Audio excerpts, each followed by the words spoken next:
Non pensavo di parlare così presto di questa serie. Per riprendere la pubblicazione sul canale dopo l'estate avevo in mente un altro video, ovvero la recensione di Crimes of the Future, l'ultimo film di Cronenberg, che ho comunque già registrato e verrà pubblicata a giorni. Ma dopo aver visto il quinto episodio di House of the Dragon, serie prequel del Trono di Spade, ho deciso di dare la precedenza a questo video, per parlare della prima metà di stagione. Ci sono già tantissime cose da dire e recensire insieme tutti i 10 episodi potrebbe risultare troppo confusionario, soprattutto visto il grande time skip che ci aspetta nella prossima puntata.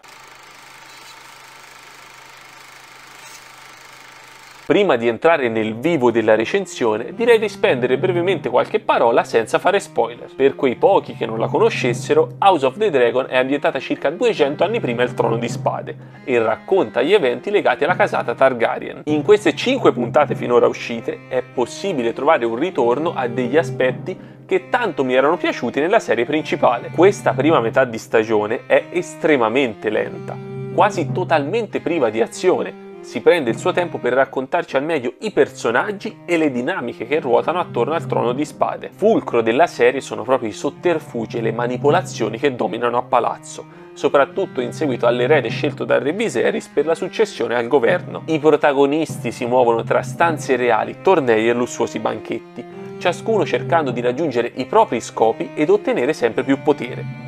A far da padrone è quello che abbiamo imparato a conoscere tempo fa come il gioco del trono. Gioco che risulta molto interessante e ben strutturato non solo a causa di una sceneggiatura capace di incollare lo spettatore pur senza particolari colpi di scena, almeno fino ad ora, ma anche grazie a personaggi estremamente ben costruiti. A tal proposito c'è da fare un plauso agli attori, in particolare a Matt Smith e Paddy Considine, interpreti rispettivamente Daemon Targaryen e Re Viserys. Secondo me una spanna sopra tutti. Inoltre, adesso che nella sesta puntata ci sarà il grande time skip, mi dispiacerà salutare Millie Alcock e Emily Carey, le attuali Rhaenyra e Alicent. Mi ero affezionato a loro. Se dal punto di vista della scrittura la qualità si conferma abbastanza elevata, purtroppo non possiamo dire lo stesso per quanto riguarda il lato tecnico. La regia risulta confusionaria e poco pulita in più di una circostanza, soprattutto durante le poche sequenze più concitate. La fotografia non ha particolari guizzi, è abbastanza nella media, e a sorprendere soprattutto in modo negativo sono gli effetti visivi. Non proprio eccezionali le vaste ambientazioni quando costruite su green screen, e ancor più grave, i draghi sembrano dei pupazzoni di cartapesta, veramente brutti. Penso possa essere tutto per questa parte no spoiler. Particolarmente breve oggi, lo so, ma era solo per dare un'infarinatura generale per chi non avesse ancora visto questa serie, che devo dire mi sta piacendo più di quanto potessi sperare, seppur con qualche piccola riserva di cui parlerò a breve. Gli spoiler cominciano tra 3, 2, 1. Queste prime 5 puntate sono state estremamente lente, perché non rappresentano altro che la costituzione di una grande base per il conflitto che presto o tardi si scatenerà per il Trono di Spade. Alla fine della quinta puntata è come se fossero state piazzate tante piccole mine pronte ad esplodere. Un assaggio delle tensioni che si verranno a creare lo abbiamo avuto durante la scena del banchetto, all'inizio dei festeggiamenti per il matrimonio tra Rhaenyra e Laenor, dove vediamo, tra le varie situazioni, Ser Criston Cole raggiungere il limite in seguito a quel ricatto / tentativo di accordo da parte del Cavaliere di Baci e scatenare tutta la sua frustrazione, preso dal panico e dal rimorso, sul povero malcapitato. Sto Joffrey voleva fare i suoi inghippi, ma non aveva fatto i conti con la precarietà mentale ed emotiva del povero Cole, e quindi eliminato. Niente più amante per Laenor. Il signor Cole sembrerebbe veramente un pessimo partecipante per il gioco del trono. Magari più avanti mi smentirà, ma non penso faccia per lui. La scena del banchetto è portata molto bene su schermo. Si avverte una tensione palpabile crescere minuto dopo minuto. Mi è piaciuta tantissimo, almeno fino a quando non scoppia la colluttazione, dove secondo me, registicamente parlando, si poteva fare di meglio. Mi sono sentito un po' confuso durante quella sequenza, e non a causa dello scatto di Cole, ma proprio per un discorso di messa in scena. Le azioni di Criston Cole sono giustificabilissime, a maggior ragione dopo il dialogo avuto con Rhaenyra sulla nave di ritorno da Alta Marea, il palazzo di Corlys Velaryon. L'idea del cavaliere di partire con la principessa verso una terra lontana era completamente folle, siamo d'accordo, ma poteva essere respinto con molto più tatto e sensibilità. Lui ha azzardato quella proposta solo perché completamente schiacciato dal rimorso per aver infranto il voto di castità.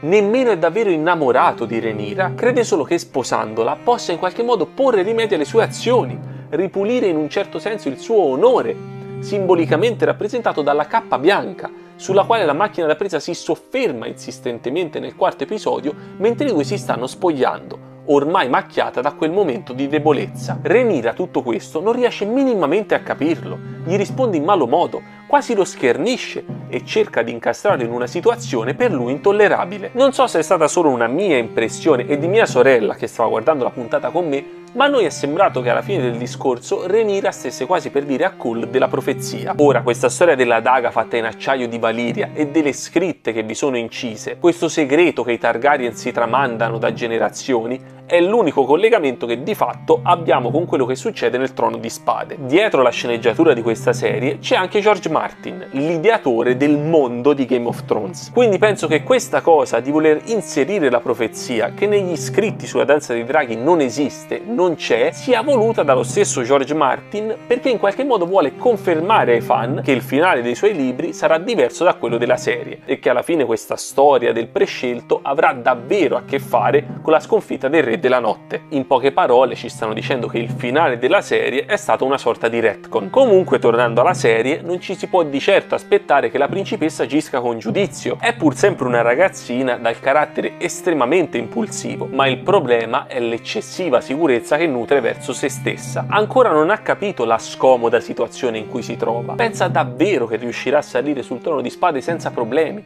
che nessuno abbia da ridire e soprattutto che le sue azioni non abbiano conseguenze, ma non è assolutamente così e penso abbia cominciato ad intuirlo anche lei alla fine del quinto episodio, dopo la morte del Cavaliere di Baci e la dichiarazione di guerra nei suoi confronti da parte di Alicent. L'entrata in scena dell'attuale regina al banchetto è stata sicuramente il punto più alto di questa prima metà di stagione, tant'è che molti hanno già cominciato a parlare di nozze verdi, alludendo alle scioccanti nozze rosse del Trono di Spade. Fa il suo ingresso dalla porta principale come gli invitati, interrompe il discorso del re appena iniziato, oscura la sposa, non indossa i colori Targaryen e sfila davanti a tutti con questo vestito verde smeraldo, richiamando il colore del fuoco sull'alta torre quando gli Hightower chiamano gli alfieri alla guerra. Non mi è piaciuta come questa informazione ci sia stata trasmessa. Avrei preferito uno stratagemma migliore di un sussurro tra due presenti, ma diciamo che va bene così. Con questo forte gesto la regina ha dichiarato che non rinuncerà a cercare di far salire suo figlio Aegon sul trono. E tutti i presenti lo hanno capito. Alicent è senza ombra di dubbio il personaggio in prospettiva più interessante della serie. Partita come un'innocente ragazza assoggettata al padre, ha lentamente cominciato a capire come sfruttare l'influenza che è in grado di esercitare sul re. Sta entrando nei meccanismi di corte e il salvare Cole dal suicidio sul finire del quinto episodio non lascia presagire nulla di buono. Probabilmente lo userà come pedina per distruggere la reputazione di Rhaenyra. Sarà una grande partecipante al gioco del trono. Sebbene Alicent abbia catturato la mia attenzione, il mio titolo di personaggio preferito va a qualcun altro.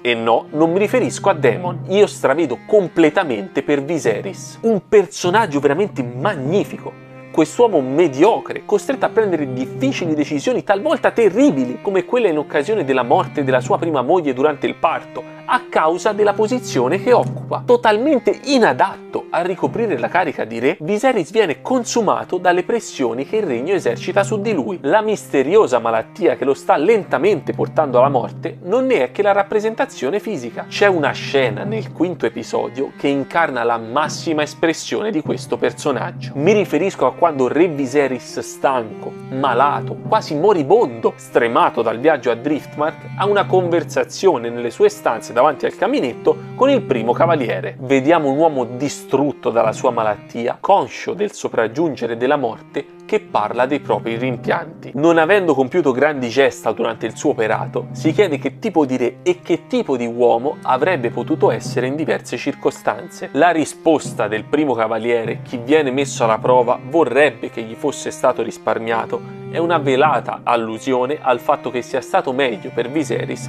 non essere messo alla prova, perché probabilmente avrebbe fallito. Sebbene inizialmente il re sembra pungere il primo cavaliere per questa risposta, il suo successivo, magari è meglio non saperlo, fa uscire fuori tutta la consapevolezza di quest'uomo verso se stesso. Inutile farsi illusioni, Ser Lionel Strong ha ragione, come sempre, perché Viserys è un comune e mediocre uomo che ha bisogno di confutare i propri dubbi attraverso segni divini. Per questo tira un sospiro di sollievo una volta visto il colore del cervo nella battuta di caccia reale. E il fatto che non riesca ad abbattere la preda al primo colpo è un'ulteriore dimostrazione della sua totale incapacità di compiere ciò che il popolo si aspetta da lui. Viserys, non sarai un grand'uomo, ma sei un personaggio veramente immenso. Figura quasi contrapposta a quella del re è suo fratello Daemon, un uomo forte che non ha paura di prendere in mano il proprio destino, di compiere azioni pericolose o immorali per raggiungere i propri scopi, ma anche lui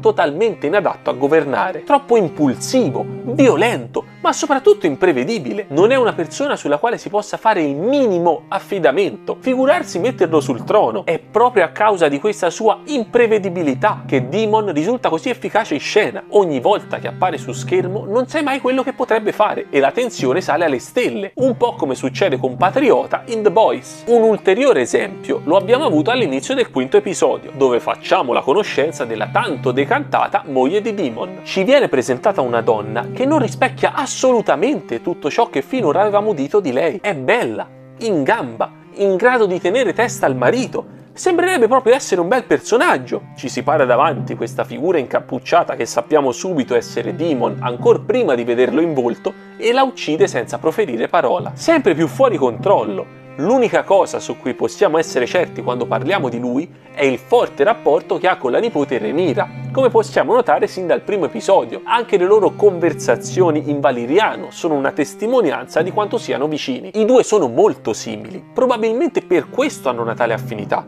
E sempre per questo ritengo che Rhaenyra non sarà una buona regina, esattamente come lo zio non sarebbe un buon re. Magari sbaglierò, lo scopriremo nelle prossime puntate, sempre che Rhaenyra riesca a salire sul trono. Legame tra i due che ormai ha assunto una certa ambiguità. Sarebbero praticamente diventati amanti se solo Daemon non si fosse tirato indietro nel bordello, e sono abbastanza convinto che l'abbia fatto non tanto per lasciare intatta la virtù della nipote, ma piuttosto perché in quel momento, magari non aspettandosi che Rhaenyra fosse così disposta, abbia semplicemente fatto cilecca. Del resto già in altre circostanze avevamo visto Daemon non essere proprio performante da quel punto di vista, e anche alcune parole che le rivolge la moglie prima di morire potrebbero essere lette collegandole a questo argomento. Un personaggio che invece non mi ha fatto proprio impazzire è Otto Hightower, il padre di Alicent. Con lui non ho capito benissimo cosa volessero fare. Inizialmente ce lo presentano come un bastardo che vuole approfittarsi del re per ottenere sempre più potere, e sembra solamente questo. Poi però quando deve dargli la notizia su Rhaenyra vista al bordello sembra dispiaciuto.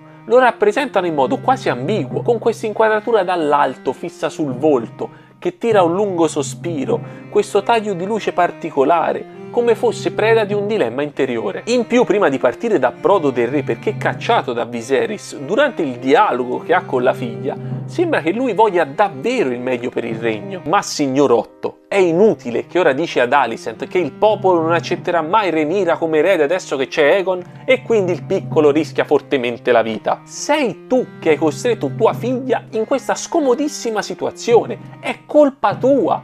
Inutile fare la parte di quello che agisce per il regno. Ti sei voluto comunque approfittare del momento di debolezza del re dopo la perdita della moglie. Non so bene come spiegarlo, ma per me è come se ad Otto avessero cercato di dare una certa tridimensionalità senza riuscirci appieno. Magari mi ricrederò nei prossimi episodi. Tolta questa mia piccola riserva sul personaggio di Otto Hightower, devo dire che tutto sommato la serie mi sta piacendo molto. Certo, c'è da mettere sulla bilancia anche la guerra nelle Stepstones, abbastanza insensata e rappresentata malissimo. Possibile che questi, con almeno 3 draghi e la più grande flotta del regno, hanno bisogno di 3 anni per vincere sta guerra contro il Nutrigranchi, la cui unica strategia è quella di ritirarsi nelle grotte. L'unico modo in cui qualcuno di loro possa morire è correndo alla cieca nella caverna contro tutti, ma mi auguro non siano stati davvero così stupidi. A parte l'illogicità di come si svolge questa guerra, è anche come hanno rappresentato lo scontro finale a non essermi piaciuto. Si poteva fare di meglio sia per regia